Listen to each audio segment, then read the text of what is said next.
All right. Introductions. So as you know, I am the Chief Marketing Officer of Greenhouse Software.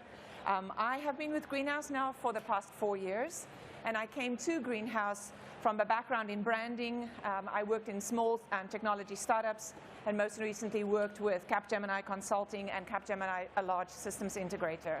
I'm also an advisor to startups on matters of marketing.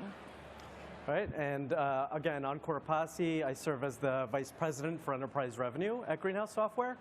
I've been at the company for just under 2 years, actually, and I've been in startup land my whole career, for the most part, aside from a short stint at Oracle. I currently advise 2 startups, and I'm also a mentor with Techstars. Prior to Greenhouse, I was at a company called Telnix, where I oversaw growth from 10 million to 60 million in ARR. Okay, so very quickly, our agenda today. What we're going to do is just share with you a little bit of the journey that we've been through to sort of, get where we are, reconciling past and present. Any therapy session starts with childhood. We won't get you all the way there, but we'll probably start early in the career. Most recent 5 years or so. And then we'll segue into the things that we believe actually make the success, a successful partnership between sales and marketing. We will turn to, I don't know if you're familiar with this concept of love languages, but it is essentially a way to talk about the communication that is essential between sales and marketing teams. And we'll finish off with some key takeaways, things that you can immediately practice and take back. Our session today does not actually have any time for Q&A, but we would love to have some Q&A. So grab us or come and visit us at the Greenhouse booth. All right, let's get started. All right, so in order to understand the present, we have to go back in the past. So I'm going back to early in my career when I was working as a sales leader at an early stage company and understanding some of those gaps that existed in the relationship between sales and marketing that hindered our execution.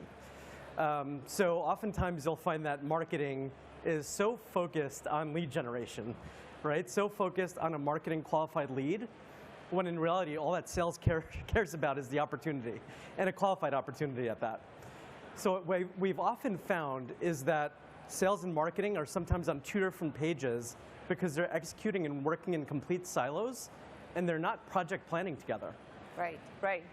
And so while it's really appropriate that marketing is focused on lead generation, marketing also has this much larger remit of ensuring that the brand is where it needs to be, that awareness is there, carries through into all of these aspects. But one of the things that's quite critical is, as marketers, we can care a lot about the metrics around awareness and audience reach and database building and all of those campaign metrics. But the thing that we really, really need to ensure is that as sales and marketing teams, we are aligned on the core metrics. And those metrics are right in the funnel. They are not MQLs at the top of the funnel. They are actually sales accepted leads, the opportunities that get started, that actually kick off the process that sales is going to be working on, and being aligned at that point is critical. One of the things that I experienced in my career is when sales and marketing teams are not aligned at that level, you hear things like, okay, how many leads is marketing delivering this week? How many webinars? How many ebooks? These are all important activities, but that is not the end goal. And so I think that there's an opportunity there for us to actually, as sales and marketing leaders, get off the hamster wheel of leads and get on the path of being focused on having a common target. Ankur, I want to build on one extra thing there, and that is the other aspect we mentioned is clear communication. One of the things that I really hate whenever I'm advising or even working in an organization is, what's marketing doing these days? Like, the minute you get a question from sales that says, what's marketing doing? You know that you're not actually planning together, you're not working together, you're not aligning the things that you need to focus on. And it's important for everyone to understand that effective sales and marketing collaboration starts with joint planning. That's right. So let's see, have we covered all the bases here on what typically teams get wrong, Ankur? Yeah, so typically when you think about what sales and marketing teams get wrong, it's mismatched metrics and expectations, very unclear communication, and siloed planning and working practices. So I've had the benefit of interviewing many different sales leaders across my career, and I've often found that when asking them that simple question around what could you have done better in your most recent role to scale up new logo acquisition in partnership with marketing? The response that you'll often get is, well, I could have partnered with them to drive a clearer ICP definition to ensure that we're going after the right audience. And the reality is by setting up a framework by which you can identify that ICP, identify your key buying persona, and understanding what actually drives folks to buy your software, that's aligning sales and marketing at the deepest level. We're going to get to that planning framework in a minute in a bit more detail. There's one thing that I just want to share. Oftentimes you read about, one of the things that would secure a good relationship is having an agreed SLA. If you have a sales leader or a marketing leader says that we have to have an SLA, they fundamentally do not exist in a trustful relationship. Because when you are aligned on what it is that's needing to happen and you plan together, there's actually really no need for a documented SLA. You can have one, but basically you need to have each other's backs jointly as opposed to through the guarantee of an SLA. Did you want to say something? That's right. Yeah, I would say it doesn't only start with the top of funnel, it's also the bottom of funnel and mid funnel. So marketing and sales should really be focused on how do you move opportunities through the funnel after a lead comes in. Right. Okay. It's easy to talk about the things that don't work. There's a lot of them. Let's think about the things that do work. Okay, so for us, it starts with some of these things. And what we've done with these next few slides is just to give you some exhibits that actually speak to the things that we believe characterize a good relationship. That's right. So we've aligned on 4 different KRs. So for those of you that don't know what OKRs stand for, it's objectives and key results. And these 4 KRs are cross-functional. So it's not just sales and marketing. Product might be included, customer success might be included, and this drives organizational alignment throughout. So one that really stands out to me is just aligning on the product market fit. So GHSA stands for Greenhouse Sourcing Automation. This was a company that we acquired about 1.5 years ago called Interseller, and we've integrated them into our product offering. So what we're doing with this KR is actually measuring the success that our customer base is having adopting that product. So that's not only ensuring that sales is selling to the right buyer, that they actually have intent to use the product correctly, but it also ensures that marketing has a play in terms of educating our existing customers, and product is working on the things that actually drive adoption. I want to build on what Ankur is saying here, because the beauty of this OKR is sort of very at the top, very wide about what revenue target we're pursuing. But as you get more into the KRs, you actually get a sense of some of the prioritization that also would steer the planning and the campaign development and the prioritization that marketing would then have, the choices that marketing would have to make. So having shared OKRs and having kind of core metrics for that then sort of seeps into the next thing, which is shared projects. Actually, SaaStr is a really great example of shared projects, where from a field marketing perspective, we all sit down and we say, okay, who are the audiences that we want to reach? Where do they live? How are we going to find them? What are the roles and responsibilities that we as marketing and sales want to have? And before we actually get to an event like this, we've got everything pretty much worked out in terms of who's going to do what metrics do we want to see as success coming from the event, and then we never have to ask Ankur's team about a fast follow-through. Because before this day is out, the follow-through would start to happen. And it sounds very simple and actually basic. It is simple. But if you never have those conversations and you never make those agreements, you never get the outcome that you're looking for. Oftentimes you'll find, in my opinion, without the framework, without objectively thinking about attending an event like SaaStr, what the outcome should be, who you're targeting and why you're targeting them, it gets messy, right? And sales teams just aren't executing on the right mission at hand. Right. So planning. This slide that you see, actually, can you see if I'm standing in front of it? Somewhat tall. This slide is a great example of good collaboration. So Ankur, talk a little bit, please, about sort of the framework of the segmentation that's on the side, and then I'll touch on the sides here. Perfect. Yeah, so in the enterprise, we've aligned on our top 250 prospects that we want to go after for one reason or another. For example, a reason might be that they're an industry leader and they're a great fit for our software. Another reason may be just simply that we've been in a sales cycle with them and we know for a fact that this year they're going to evaluate new vendors. So actually account executives, ICs, actually help build out that list. So they're taking, give or take, 10 accounts from their total account list to build up that segmentation. And then from there, we kind of boil it down as far as what the focus is. So we're also focusing on lost opportunities that are greater than 6 months. We're focusing on our top industries that we know we're the perfect fit for. And we're also focusing on some new industries that we want to A/B test. And the reason why Encore is taking pains to actually talk through that is this is the first point of alignment. If you don't know who you're pursuing, you're not necessarily going to design the strategies and the tactics that'll get you there. But there's more to it, and that is what you see here in terms of top of funnel, middle funnel, bottom of funnel.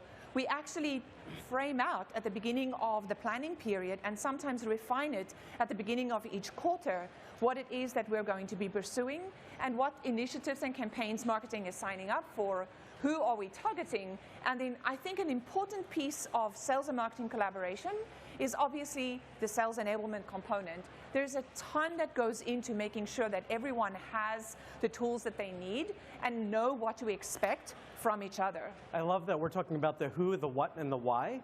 So sales enablement in general is obviously critical to this, but also those personas and understanding that both AEs, ICs that are writing the content for marketing are all aligned on the why is critical to any success, but specifically the success of this campaign. Right. Okay, so the relationship between sales and marketing is often full of buzzwords. Name a buzzword that starts with an A. ABM.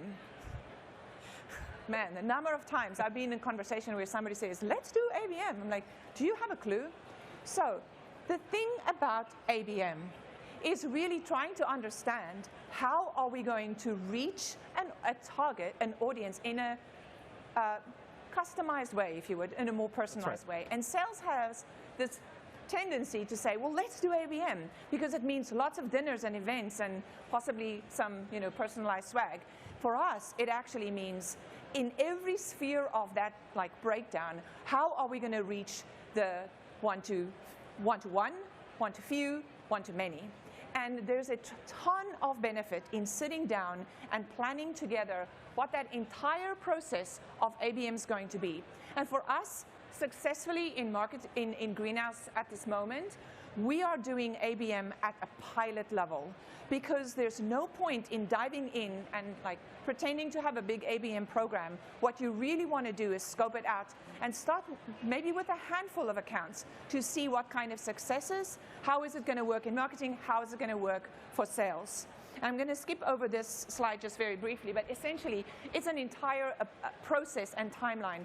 And one of the things that Ankur and I actually feel quite strongly about is that there's a lot of shared process and shared tools in getting good collaboration between sales and marketing. Ankur, did you want to just talk a little bit about that?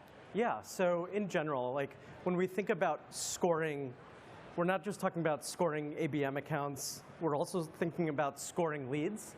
And I think that's really critical, aligning on lead scoring at the earliest level, but then also focusing on prioritizing those very high priority opportunities through marketing, spending dollars on ads, et cetera. Right.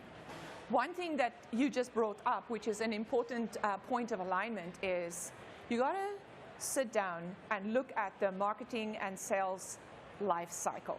So figure out right from the beginning what all the stages are going to be in your funnel and agree on where marketing is going to be leading, where sales is going to take over, what the expectations are. Oftentimes, when a relationship between sales and marketing isn't working, you hear things like, oh, it's a top of funnel problem. Sometimes it's a top of funnel problem, but other times it's a problem with lead qualification. Other times it's a moment where that handover wasn't actually done very well. In the case of, let me just say, in the case of marketing, the joint metric that we have in Greenhouse for us is the sales accepted lead, sales qualified lead actually. And so marketing is measured, our performance rests on that, and that is the very same metric that sales is sharing with us. Yeah, and I was just going to mention that on the right-hand side, you could see that there are different folks that are involved in this. So from SDRs to AEs to marketing, but we also talk about building out that sales process, which I think is really critical. So on the right-hand side, we have a tidbit there that talks about accelerating deals and creating that toolkit to help AEs validate, prove, negotiate, and close. We're actually leveraging marketing to share specific content that we should serve up to our buyers at specific stages to help accelerate that sales process. And that's been immensely valuable. And we actually have a little secret sauce here. We do our tech stack together. It goes beyond Salesforce. We use 6 Sense extensively. We actually use and select tools together for the benefit of making sure that it will work for marketing as well as much as it will work for sales. I'm going to segue to the next thing, which is when you get it right and the collaboration is there, it looks like this. This is, on this process, you get a sense of the entire cycle of a deal where marketing at the beginning is doing a lot of the generating of the contact, of the engagement, et cetera, then the lead becomes active, it's actively being worked by sales, and then the lead goes a little bit, or the contact goes a little bit quiet. Some of the things that marketing can do to actually stimulate velocity in the funnel all the way through to the end. This is the kind of stuff that truly signals close, positive collaboration. It's like magic. It's like magic. All right. That actually has helped us double enterprise revenue in the last 18 months, being really specific, targeted, knowing exactly where each prospect sits within the funnel, what their intent looks like, how likely they are to buy. It allows for management intervention, allows for product intervention, it allows for us to speed up legal. So just creating this heat map of sorts has helped us a lot. Okay, we're getting to the communication piece and also towards the end here. So love languages. If you've read anything about love languages, they have nice packaging around it. So there are 3 love languages that really characterize good, clear, positive collaboration between sales and marketing. I'll take a stab at the first one. So words of affirmation. So Karen is always at our sales acceleration events, which is also known as a kickoff. We have quarterly kickoffs, we have annual kickoffs. We ensure to have marketing representation there. We celebrate our wins. We talk about how marketing has helped accelerate a deal. We talk about the work that marketing has put in over the course of a quarter, over the course of a month. And we celebrate those wins of ICs actually partnering together to either unblock an opportunity or create a new one. I want to give a big shout out to my partner in crime, CRO, Sean Murray. He never lets an opportunity go by to actually do a shout out to the marketing team, and it's so appreciated, especially when you're doing it in a public and vocal forum, and very much try to reciprocate that. Under acts of service is really about listening. It's about not necessarily going, oh my God, what do you want now? And rather saying, okay, I see the challenge of this particular deal, or I see the challenge of this particular audience that we're trying to pursue. Listening to those requirements, and maybe, just maybe, also adjusting that whatever the plans are that you have made up to this moment, and testing to see if a new way of doing something is going to get us there. So acts of service, really like leaning into the relationship and the conversation. And then the last one. Quality time, I love it. So for salespeople, we love to spend time in person, get out of the virtual office. And I could tell you that it's helped immensely to spend time with Karen in Cannes a couple of months ago. And I brought our little baby, and it was a lot of fun. But I think spending time in person, getting out of the virtual office, ensuring that you're collaborating in real time, ensuring that it's communicating, you're communicating to your entire team what's taking place, inviting folks from your team to collaborate. It's been immensely helpful for us as well. So our key takeaways for you, and I think you've picked up on a whole bunch of them. These 3 things, shared metric, frequent celebrations, and making time together, we've just spoken about them. But there is one other, I think, really critical thing, and it's about executive leadership alignment. If you're going to have a positive sales and marketing collaboration, it actually starts at the top. It starts with the go-to-market leaders that are hired by the CEO. It starts at the support of the CEO for those 2 leaders to collaborate, and then for those leaders to role model the relationships and the behavior. And in Greenhouse at this moment, we have levels of collaboration that goes way beyond CMO and CRO. It goes into operational teams, revenue leadership, marketing leadership, and a thing called customer acquisition, SLT, which is where we are all sitting around the table every 2 weeks talking about what's happening in our acquisition, in our pipeline, across our sales. Ankur, can you bring us home? Yes. So in closing, I hope you all walked away with something valuable. The one part I really want to speak about again, because it's immensely valuable for everyone, not just us at Greenhouse, align on that one North Star metric. Do it once a year and ensure that all teams are tracking towards that metric and back it up quarterly. Plus 1,000. All right, that's our story. If you have any questions, please see us at the booth at Greenhouse. And I will just say one thing. When you get it right, it's a joy to be in both marketing and sales. All right, thanks everyone. Thank you.